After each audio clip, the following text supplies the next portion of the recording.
And good morning, good afternoon, good evening, whatever time it is where you are in North America or across the Atlantic.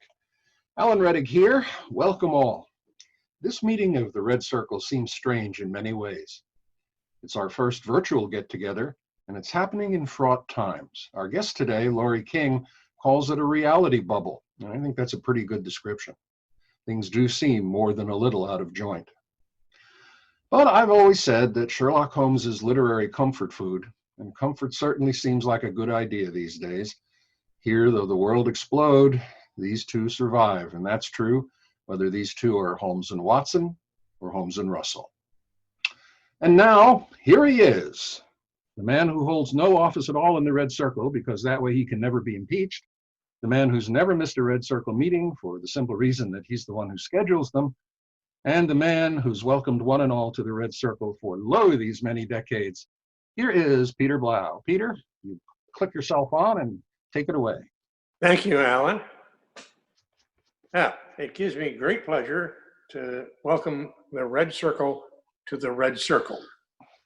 Laurie R. King is investitured in the Baker Street Irregulars as the Red Circle. And I've been hoping to get her here for quite a while.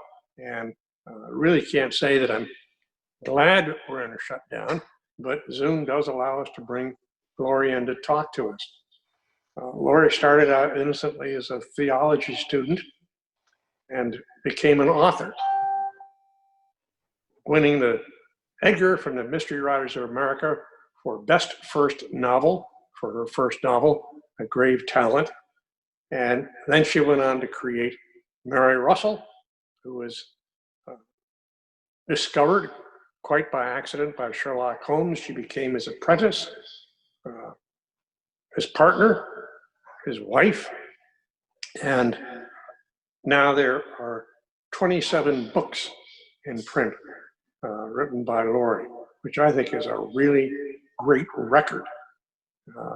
Welcome to the Red Circle, Laurie King.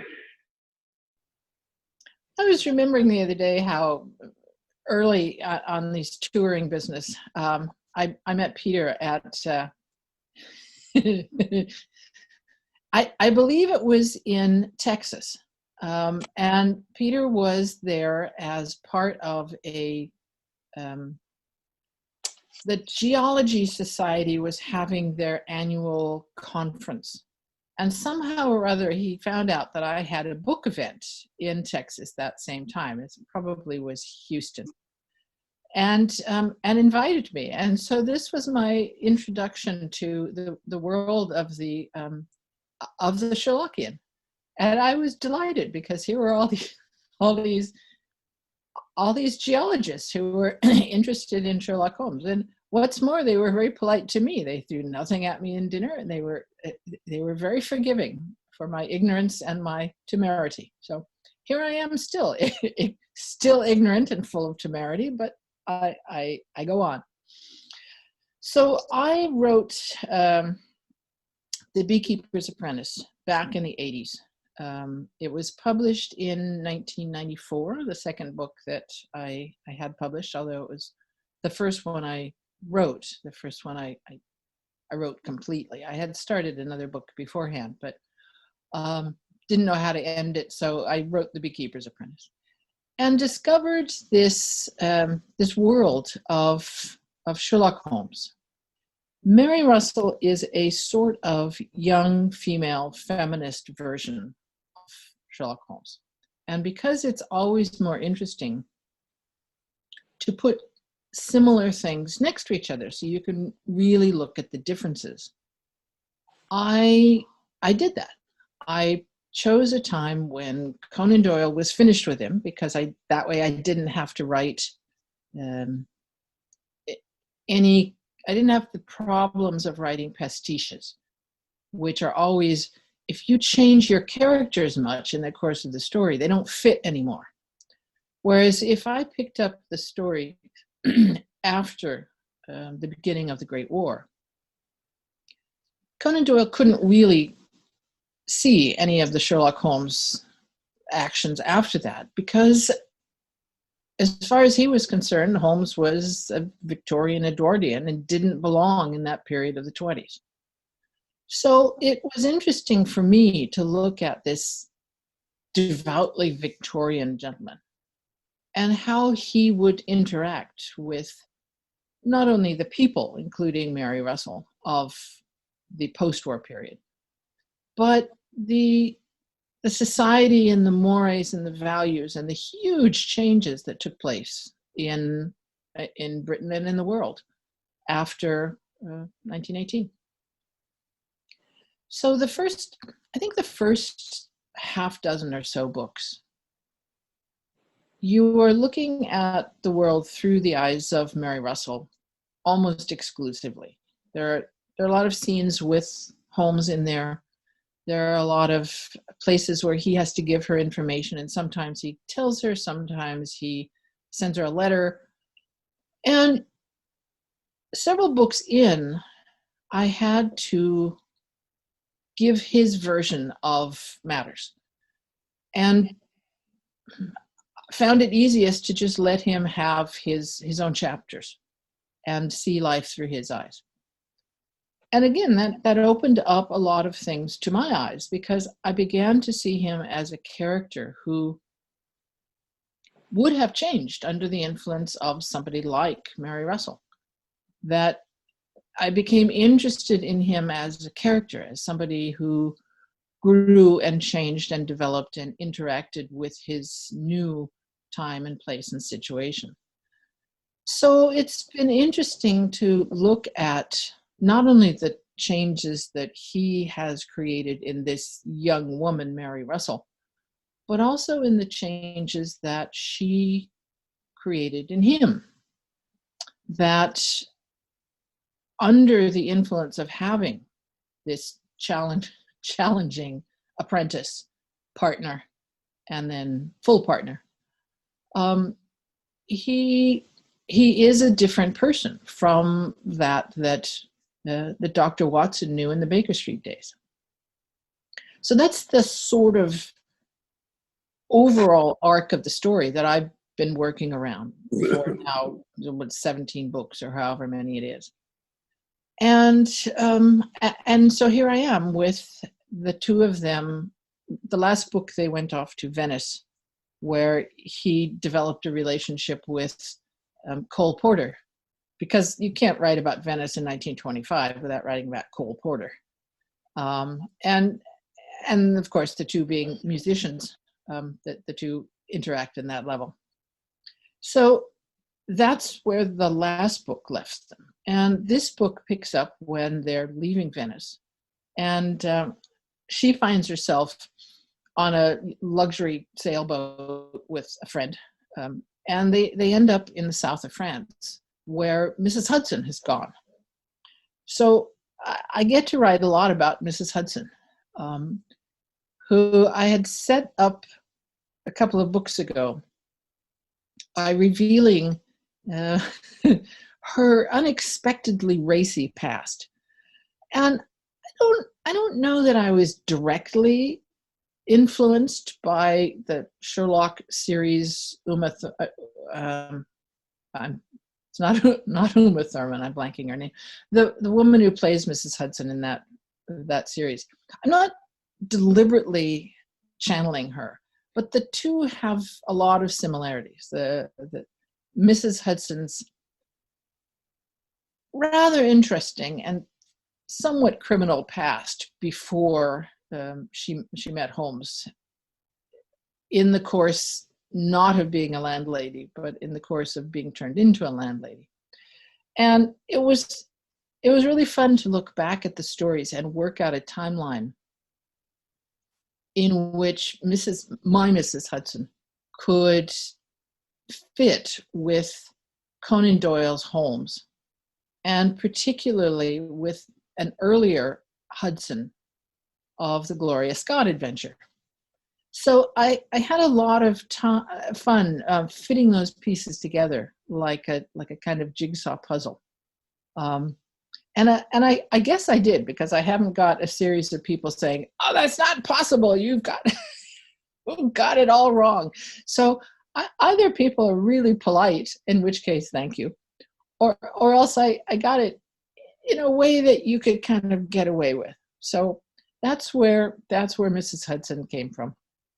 The book Riviera Gold, which is, let me hold it up. There we go. That's not Mary Russell. I don't think it's Mrs. Hudson either. It's someone who lives at the publisher's house, I guess. I don't know. But it's all about Mrs. Hudson and feisty old ladies. She retires to Monte Carlo. She meets various people there. There's villains like Basil Zakharov, who's got the best name in the villain business and was a real life character. He was an arms dealer who basically shaped the Great War by selling arms to both sides, by building up the conflict on both sides. He would buy newspapers in one place and build up the patriotic element. And then he'd do the same thing, buying a newspaper or a politician on the other side and build up the conflict. So the Zakharov syndrome or system of selling arms to both sides is not what I would call timely for our age, but I don't say that I really avoid touching on it as I go along either. Which is, I think, one of the things that I enjoy about writing and reading historical fiction is that it talks about the past. It is stuff that's long gone. On the other hand, it's a mirror for our present time and can tell us things that we may not have thought about on our own. So until we look at them in the past as well. So that's where I am with the books. I have various things that I'm filling in as I go. There's a couple of short stories that fit in there. I got a statement from my publisher the other day with the ebooks of The Marriage of Mary Russell. And I realized that short story has brought in as much as some of my novels have. So I guess people wanted to hear about the marriage of Mary Russell. But I write about various things in various people. I enjoy each book allows me to play with characters both made up and real life. The Riviera Gold has to do with the south of France, as I said, so it deals with the Americans that were living in the expatriatic community in Antibes and the rest of them.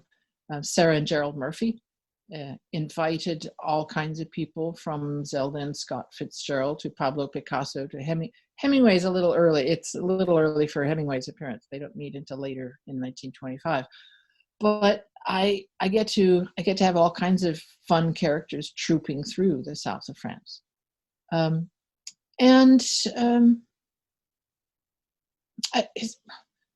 hate to talk too much about it because I don't want to give stuff away. Hoping that a few of you enjoy reading it. Peter has read it, I know. So we will ask him for a review afterwards. But that's where I am with the books. I am doing various events for it. This has been a strange time for having a book launch. It comes out on Tuesday. So normally I would be packing my suitcases and checking my plane tickets and making dinner reservations. But instead of that, I'm sitting here in my gardening trousers and my bee shirt. You notice my bee shirt. And talking to you. I am not sure where you want me to take this, so why don't we open it up to some questions? Oh, and by the way, that behind me is my investiture, and you probably can't see it because I can't move the camera that far back, but I am the red circle. So all right, I think that's fine, and that's great. And we do have some questions coming in, so I would like to ask Sherry Harper to open her microphone and ask you her question. Hi, Sherry. Hello there. I'm Brad Harper's wife. I wondered, when you came about writing Mrs. Hudson's backstory, if that's correct, did you find any challenges in meshing that when you'd written just, shall I say, hints during the supposed death of Mary Russell, or did they mesh up perfectly to begin with? Well, I had worked out the dates. There's a very strict chronology that I have to follow.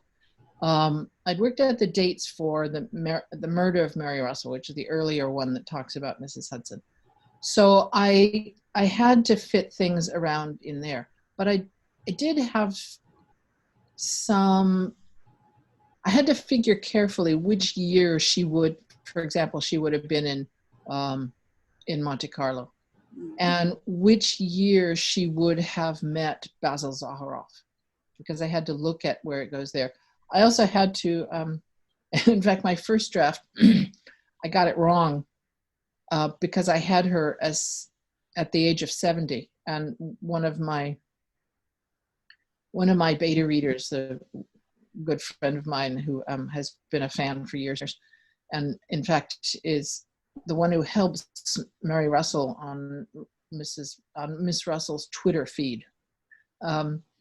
She pointed out to me that that Mrs. Hudson would be in her 70th year, but she was only 69. So I had to go through and change that. Thank God for sharp-eyed readers, I say, because I never would have caught it on my own. But no, I mean, it was interesting, both in this book and this only has, I think, a single chapter that's set in the 19th century. But the murder of Mary Russell has a lot that is set in Victorian times. And it was interesting to have to do a completely new set of research, both in England for the 1870s and in Australia before that. So having written in the 20s for quite a while now, I don't have to do a lot of really basic research. It's more specific stuff depending on each book. But with that one, I had to branch completely out and look at, for example, what was women's fashion specifically in the year 1874? I mean, was that when crinolines were in? Because crinolines were only a short time. And did they wear those huge hoop skirts in Britain that year, or would it have taken a while to get to Australia? Or so, that kind of thing. I am what my daughter calls a recovering academic, because I like the idea that when a book is first published, I could give you footnotes on all the bits. Now, a year later, there's no way I could do that because I let it go. I mean, it's just gone. And I'd have to go and research my own notes, which normally I don't bother doing. But I like the idea that the research that shows in the book is merely the top of an iceberg, because I think you have to have a lot of stuff that you have absorbed in order to make what still shows feel really true and right. So the research was interesting. And I doubt that I'll be doing a whole much more of Victorian stuff, but we shall see. Who knows? Wonderful answer. Thank you, Sherry. That's great. Next up, Dr. Cohen, if you would unmute your microphone and talk to Laurie. Thank you very much. Sorry, I haven't read your books. A couple of questions. There's no test, okay. You went nicely into the history. I just wondered how historical they are in relation to Conan Doyle stories. And secondly, whether they're more romance or detective in nature. We start, The Beekeepers Apprentice is the first one. It is set at the beginning of 1915. So the last Conan Doyle story, the last setting of the Conan Doyle stories, is the eve of the Great War in August 1914. Mary Russell is a 15-year-old girl wandering the Sussex Downs in April 1915, when she literally stumbles across Sherlock Holmes on the Sussex Downs, where he is looking at bees. So that is my beginning point. It means that I can make reference to the Conan Doyle stories, but I don't have to worry too much about their close chronology because I'm not fitting things in there. When I did the one that I was talking about, the murder of Mary Russell, a couple of books ago, that one is based on the Gloria Scott case. So I had to look very closely at that one, and the chronology in Gloria Scott is a little difficult. It is problematic in more than one way, but basically I worked out a chronology that incorporated the few dates and references that Conan Doyle gives in that story, and worked out how they could have taken place, because the story covers a large span of time, and how that would have worked with Holmes and how he first appears in Baker Street. Because the basic premise, the conceit, as it were, of the murder of Mary Russell is that Mrs. Hudson is the daughter of the Hudson in the Gloria Scott case. So there's actually a third Hudson in the story. Is it a bookseller? I forget. Anyway, he just is a reference somewhere. But the two of them, I theorized, were related, and this is how. So the marriage of Mary Russell explains how.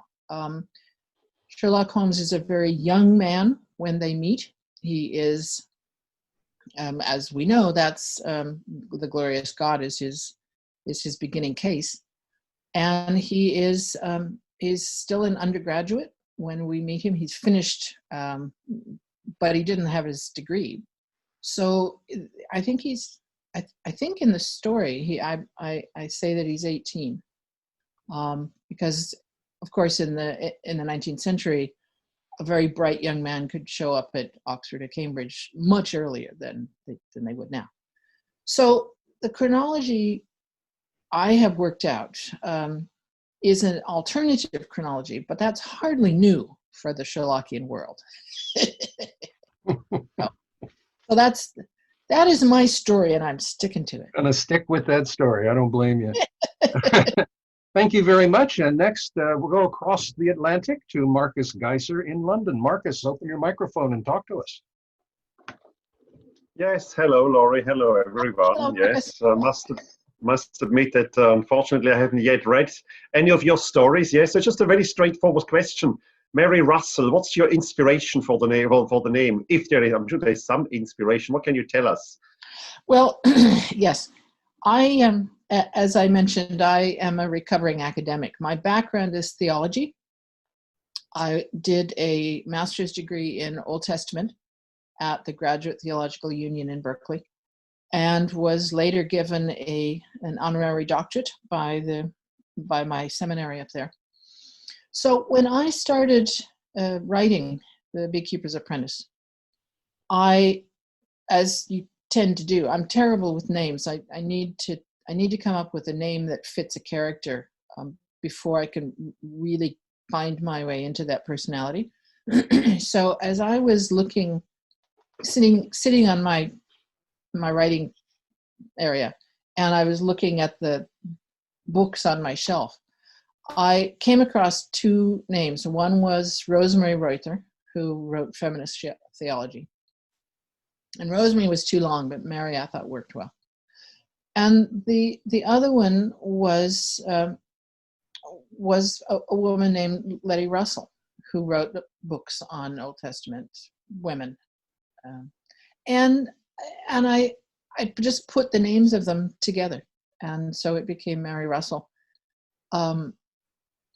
Interestingly enough, a number of years later, I had an email from one of my husband's old students from Ghana in Africa, when Noel taught there, who said she happened to be at a friend's house, and the friend had a number of my novels there. She told the friend that, that's Noel King's wife. And the two of them talked about Noel King and Laurie King. And when she wrote me to say this, it turned out that her friend on whose shelves I resided was the woman, Letty Russell, whose name Russell carried.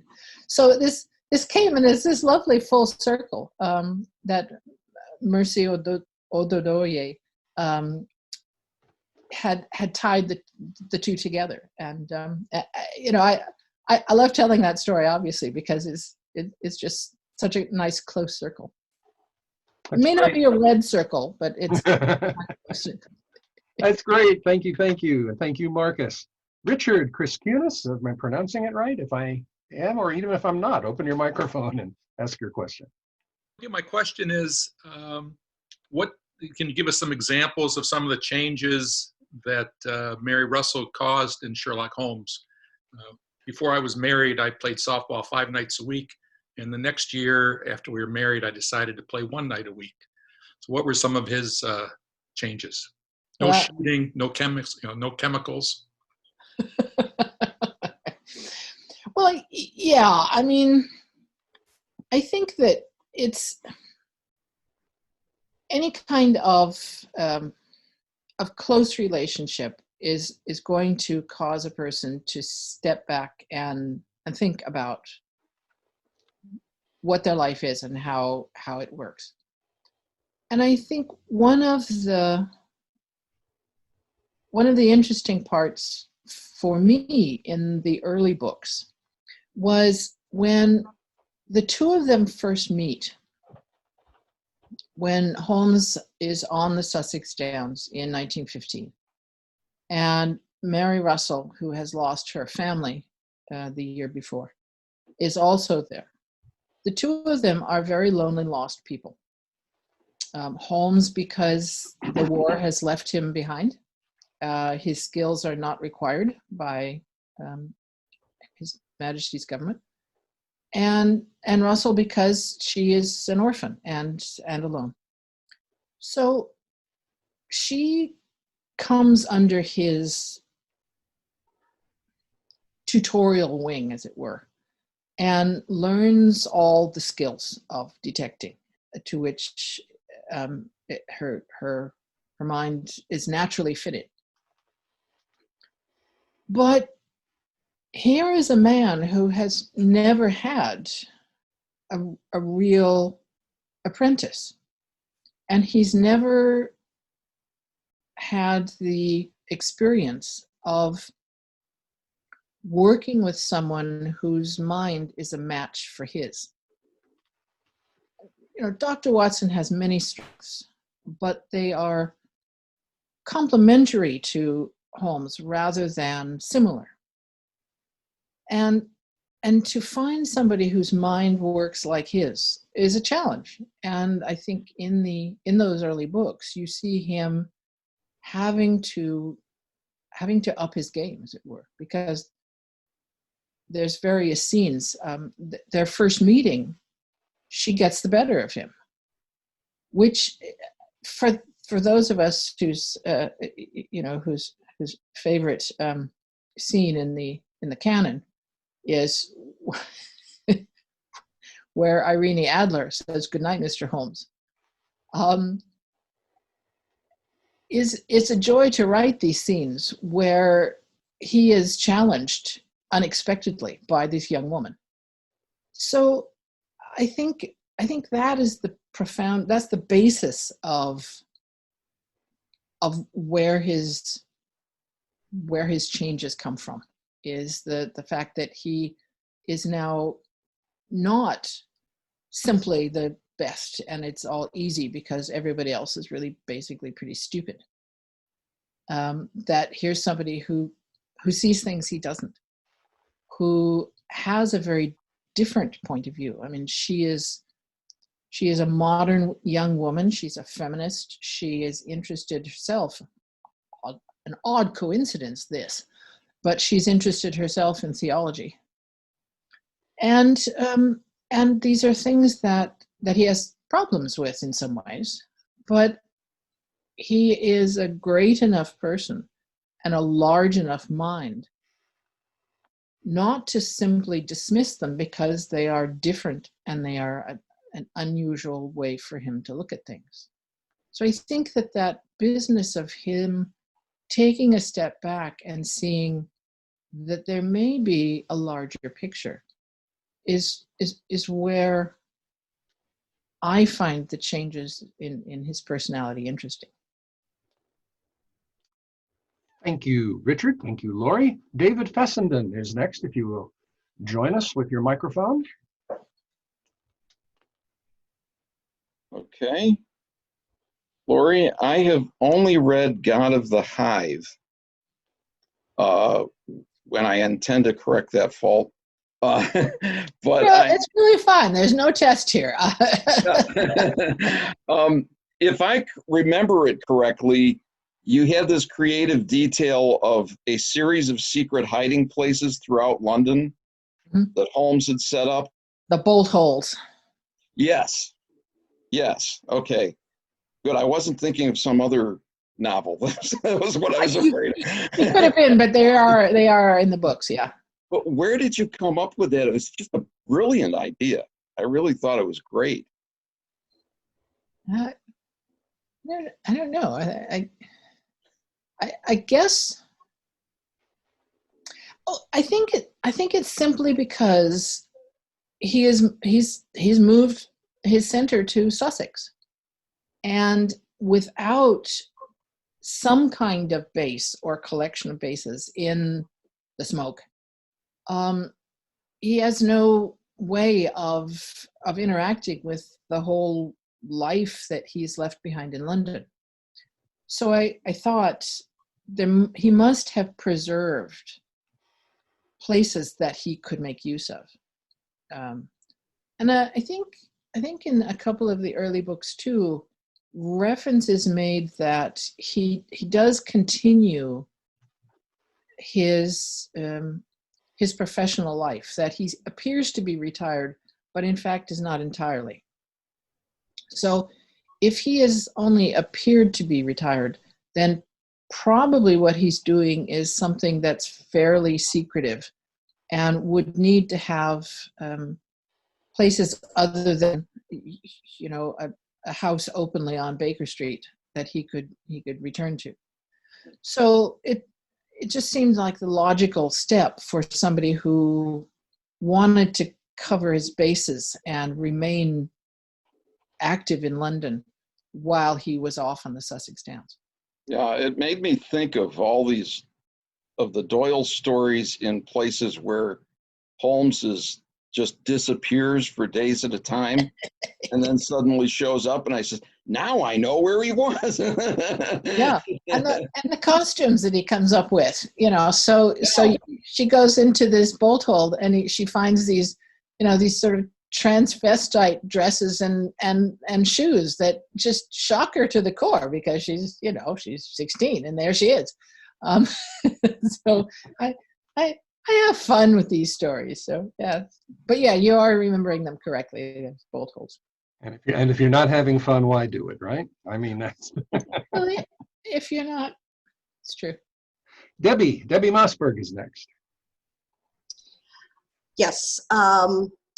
One of probably the most satisfying book twist that I have ever experienced and enjoyed was when the worlds of Kate Martinelli and Mary Russell intersected. And I'm just wondering, what made you do that? How did the idea come up, and how did you orchestrate it? Well, I can't take an entire credit for that. What she's talking about is I have two series. The first book that I had published was A Grave Talent, and it's the first in the Kate Martinelli series. Kate is was modern day. I mean, she's historical now. San Francisco cop.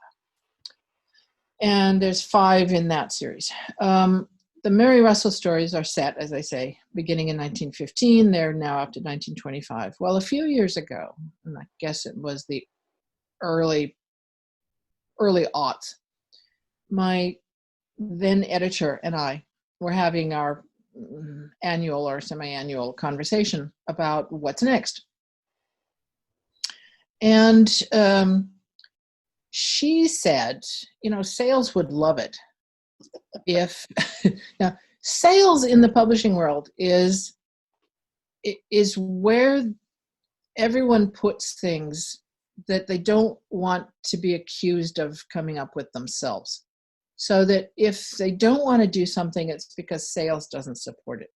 If they do want you to do something, it's because sales has suggested it. So, this mythical body of sales, she said, sales would love it if you could somehow bring your two series together and do a crossover novel. And I said, right. So Kate Martinelli is in the year 2000. She's going to arrest 100-year-old Mary Russell for murder in San Francisco. I don't think so. So I sort of poo-pooed it and went off and did something else. And then, my editor is this very, very clever woman who knows me. She still knows me far too well. And she knew that she was planting a little thing in the back of my head. And so a couple of weeks later, I called her up and I said, it's still a stupid idea. But I've come up with a way that I could kind of combine the two in a different way. So what happens is Kate Martinelli, and without giving too much away for those of you who haven't read it, this is a book called The Art of Detection. Kate Martinelli, a modern cop, finds a Sherlockian who's shot dead in his sitting room, which resembles a Victorian set, and is very confused by this whole Sherlockian stuff because she's a modern day cop, and what does she know from the world of Sherlock Holmes? But she, in the course of her investigation, she has phone calls with two odd characters named Peter Blau and Les Klinger, and discovers that there is this short story that was written about Sherlock Holmes in San Francisco in 1924. Arthur Conan Doyle having passed through San Francisco in 1924. And found it a very unsatisfactory visit because they didn't take his message on spiritualism seriously. So Conan Doyle went his way off to, I think he was on his way to Australia. Had nothing but scorn for San Francisco.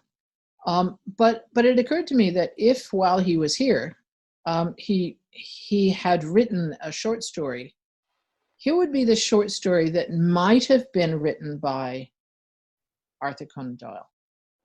Or it might have been written about Mary Russell and Sherlock Holmes and therefore be true. So that's the basis of the story.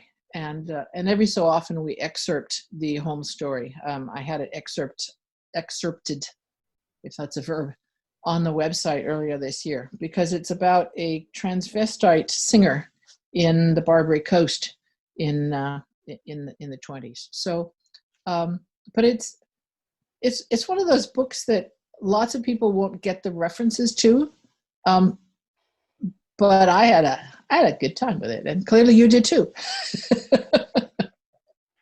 So Bill Peschel says he wants to know where you ever come up with the names of Peter Blau and Les Klinger, but I suppose we can skip that. Yeah. Yeah. Okay. Never mind. What is it? MK Brennan. Last question. One more. MK. Oh no, you just stated that Kate was historical, and I do hope that even beyond beginnings there will be more Kate. Yes. Yeah, that's always the tricky thing about writing a series over a period of years, isn't it? Because you always have to decide, do I do a Sue Grafton and have 3 months in between cases so that by the time I'm finished writing, I'm 30 years out of date? Or do I keep my series character moving? And if I live long enough to have a long-lived career, then the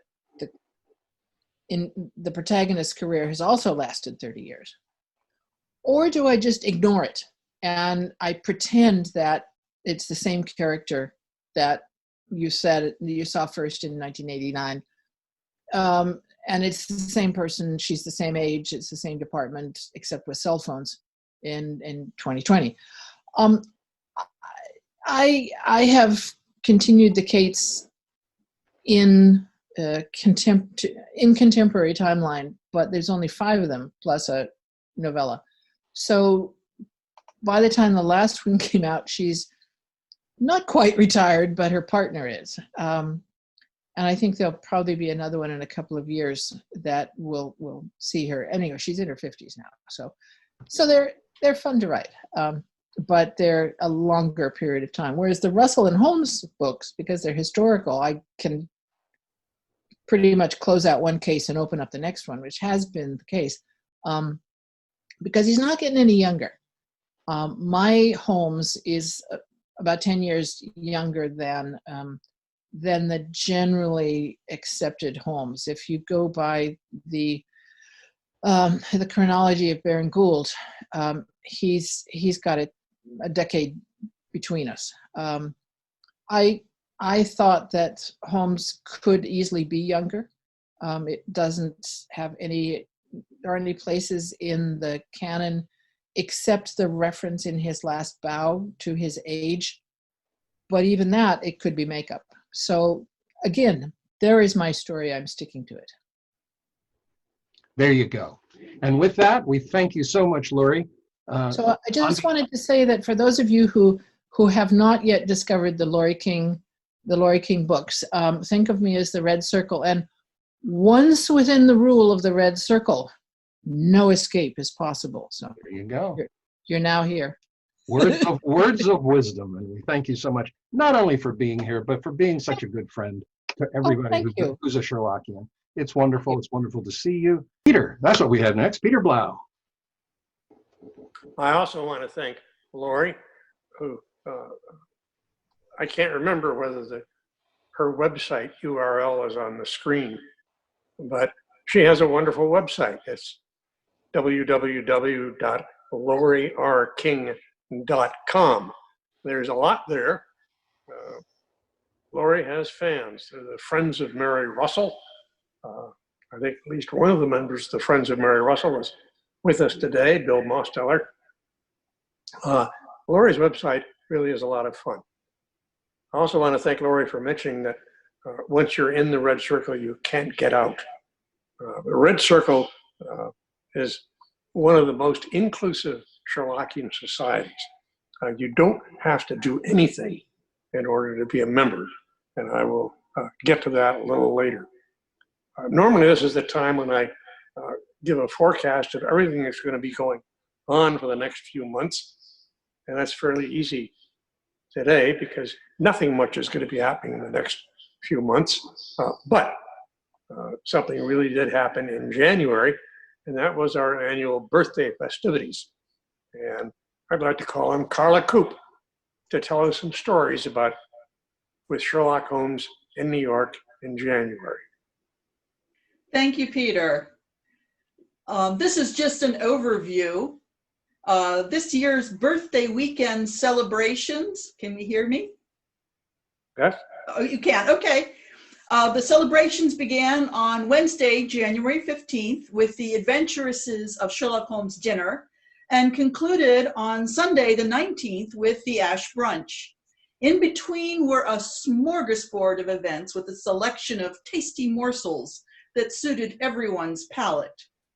The Ash dinner on Wednesday was a welcoming free-for-all, a joyful reunion of friends. Thursday started with the Christopher Morley Walk, which, as usual, ended up for lunch at the rustic charm of McSorley's. This year's distinguished guest speaker was Dr. Theodora Goss, whose Athena Club books give voice to those voiceless 19th century female monsters and speculated on their relationships with Holmes and Watson. Friday dawned with the Mysterious Bookshop open house, a treasure trove for any bibliophile.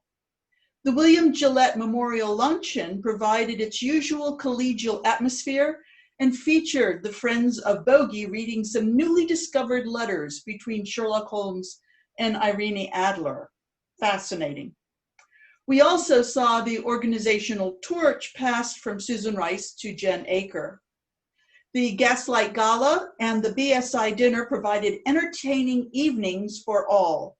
At the BSI dinner, Michael Whelan, after 23 years as Wiggins, handed over the gavel to Michael Keane. The evening continued for many of us until 2:21 a.m. and final toasts. But everyone was up early on Saturday to head to the merchant's room and score signed copies of the newly published books that are available, as well as rare books and one-of-a-kind items. Then there was the usual scramble over to the BSI luncheon for food, drink, and a chance to bid on some amazing things.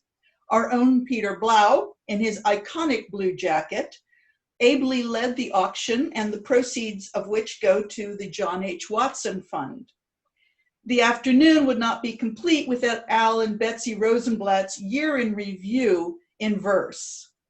That evening, the Kegleys hosted the Lost in New York with a bunch of Sherlockians dinner at O'Lunny's, a favorite watering hole.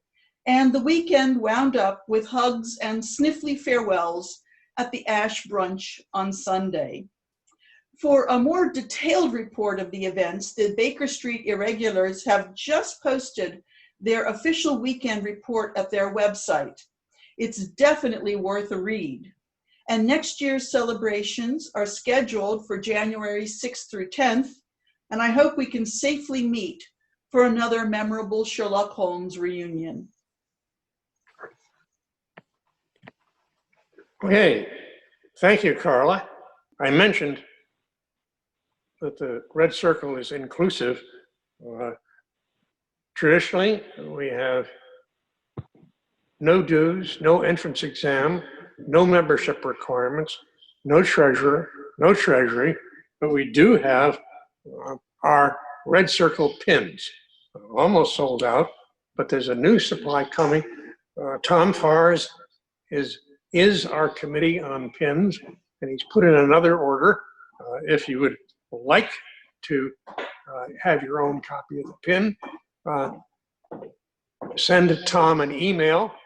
Let him know if you'd like a pin. Second item is Verna Soot, who unfortunately can't be with us today, but she sent along one of her wonderful Sherlockian-themed crosswords. It's called The Horse, of course, and it'll be on the website shortly after our meeting today. So be sure to download it, solve it correctly, and send your solutions to me. The valuable prizes from the vault are on offer, so let the game begins. And the final thing I want to talk about is the Baker Street Irregulars quadrennial conference, Sherlock Holmes, the British Empire, which was scheduled for this year and is now scheduled for next year. Our own Ross Davies is one of the ringleaders of this. It's going to be done in June next year at, as Alan says, the Bear Mountain Inn in the beautiful Mrs. Hudson Valley near West Point, New York. These are always fun. It's open to everyone. Come one, come all. And there will be news of this at the Baker Street Irregulars website. But if you would like to receive periodic announcements from the BSI about what's going on, there is a URL that allows you to sign up for news by email. This is always fun. I say selfishly because I've been to all of them, starting with a trip to the Vermissa Valley, I forget how many years ago. We sort of run out of places in the United States that are Sherlockian in themselves, but this British Empire thing is going to be fun. Come one, come all. Okay, now it's back to Alan for some aphorisms. And I am your aphorism guy, I tell you that. On a socially distanced walk a number of weeks ago, I began to wonder what the canon would have to say, perhaps with a few word changes here and there, about our current pandemic predicament. and I thought of a few examples and put the challenge on the website for all of you. Peter threatened to bestow prizes on entries he deemed worthy. There was an excellent response, and I thought it'd be fun to take a look here at a few of them. We had from Bob Katz, we had this one, which I thought was fun. I had another caption for this picture too, by the way, which was, I told you it has to cover the nose and the mouth, the nose and the mouth. Okay. Roger Johnson and Jean Upton from across the pond had this one along with Her Majesty's shirt. Monica Schmidt, who I don't know if she's here. I hope she's here, but anyway, she sent these. She sent us these, which is fun. I threw in a couple of my own.